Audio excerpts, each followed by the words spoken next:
मुंबईनंतर नवी मुंबई भोंगामुक्त करण्यासाठी भाजपचे माजी खासदार किरीट सोमय्या यांनी भोंगामुक्त महाराष्ट्र मोहीम आता आणखीन तीव्र केली आहे।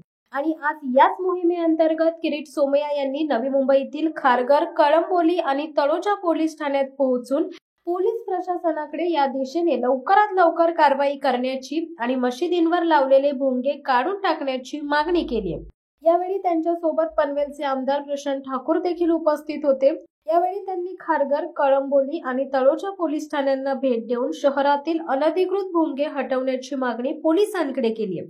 सोमय्या यांच्या या मागणीला सकारात्मक प्रतिसाद देत पोलिसांनी येत्या 8 दिवसात कारवाई करून भोंगे बंद करण्याचे आश्वासन दिले। धर्माच्या नावाखाली कोण माफिया दादागिरी करणार असेल तर ते खपवून घेणार नाही, अशा शब्दात सोमय्या यांनी दम भरलाय। कायदा व सुव्यवस्था पाळलीच पाहिजे। अनधिकृत भोंग्यांमुळे ध्वनी प्रदूषण वाढत असून नागरिकांच्या नाराजीचा प्रश्न उभा राहत आहे। या संदर्भात प्रशासनाने ठोस पावले उचलली पाहिजेत, असे मत सोमय्या यांनी व्यक्त केले। या दौऱ्यात पनवेलचे आमदार प्रशांत ठाकूरही त्यांच्या सोबत होते।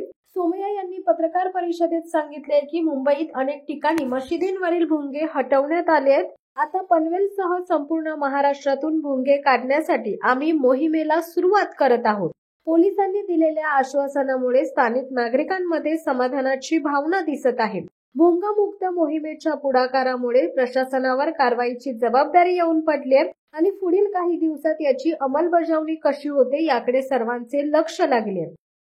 भोंगामुक्त मुंबईत झालं, आता भोंगामुक्त महाराष्ट्र आणि त्याची सुरुवात आमदार प्रशांत ठाकूर सोबत पनवेल पासून आम्ही केली आहे।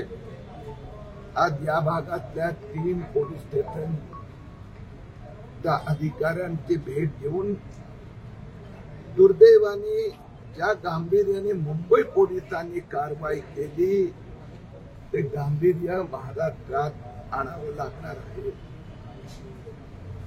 आता खारघर पोलिसांनी कबूल केलं आहे की काही त्रुटी राहिल्या आहेत आणि आठवड्याभरात खारघर परिसर भोंगामुक्त होणार। जरीही तुम्ही मोहीम सुरू केली असली तरी येत्या काळात तुम्हाला वाटत नाही कुठेतरी या विषयामुळे कुठेतरी जातीय तेढ देखील निर्माण होऊ शकतं आणि त्यासाठी कोण जबाबदार असेल? दुसरं ते दिवसात 5 वाजता हे भोंगे अनधिकृतरित्या बेकायदेशीररित्या वाढवतात आणि मुंबई उच्च न्यायालयाने निर्णय दिलेला आहे। म्हणून जर कोणी मुंबई उच्च न्यायालयाला धार्मिक तेढ करणारी संस्था असं म्हणत असेल तर त्या व्यक्तीने समोर यावं। जे बेकायदेशीर आहे बेकायदेशीर आहे। पहाटे 5 वाजेपासून 10 वाजेपर्यंत जे वाजत होते ते बंद झाले। त्यांना परवानगी मिळते ना, 10 इंच बाय 15 इंचच्या बॉक्स स्पीकरची परवानगी मिळते। म्हणून धर्माच्या नावाने काही माफिया दादागिरी करत असेल तर ते खपून घेणार नाही।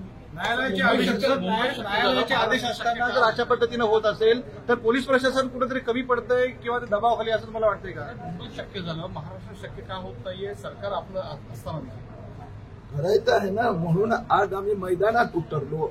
पोलिसांना आदेश दिले गेले आहेत, प्रति दिल्या गेल्या आहेत, कुठे पुढे मागे कमी जात आहेत म्हणून ते सुरुवात केलेली आहे। आज यांनी कबूल केलं की आठवड्याभरात आम्ही भोंगे मुक्त करू आणि महाराष्ट्र पण देवेंद्र फडणवीस सरकार भोंगे मुक्त करणार। हनी ट्रॅपवरनं संजय राऊतांनी सरकारवरती तासरे ओढलेले आहेत, कारण की महाराष्ट्रामध्ये हनी ट्रॅपचे प्रकार खूप घडतात। एवढं ज्ञानी मी नहीं। भोंगे लाउडस्पीकर मुक्त मुंबई हो गया है, अब महाराष्ट्र भी भोंगा मुक्त होगा। आज मेरे सहकारी विधायक प्रशांत ठाकुर के साथ पनवेल के 3 पुलिस स्टेशन हम मुलाकात। शिवसत्ता टाइम्ससाठी अमोल कुमार जैन, नवी मुंबई। दे धडक बेधडक वृत्त देणाऱ्या आपल्या शिवसत्ता टाइम्स न्यूज चॅनलला लाल बटन दाबून सबस्क्राईब करा आणि बेल आयकॉनला क्लिक करायला विसरू नका।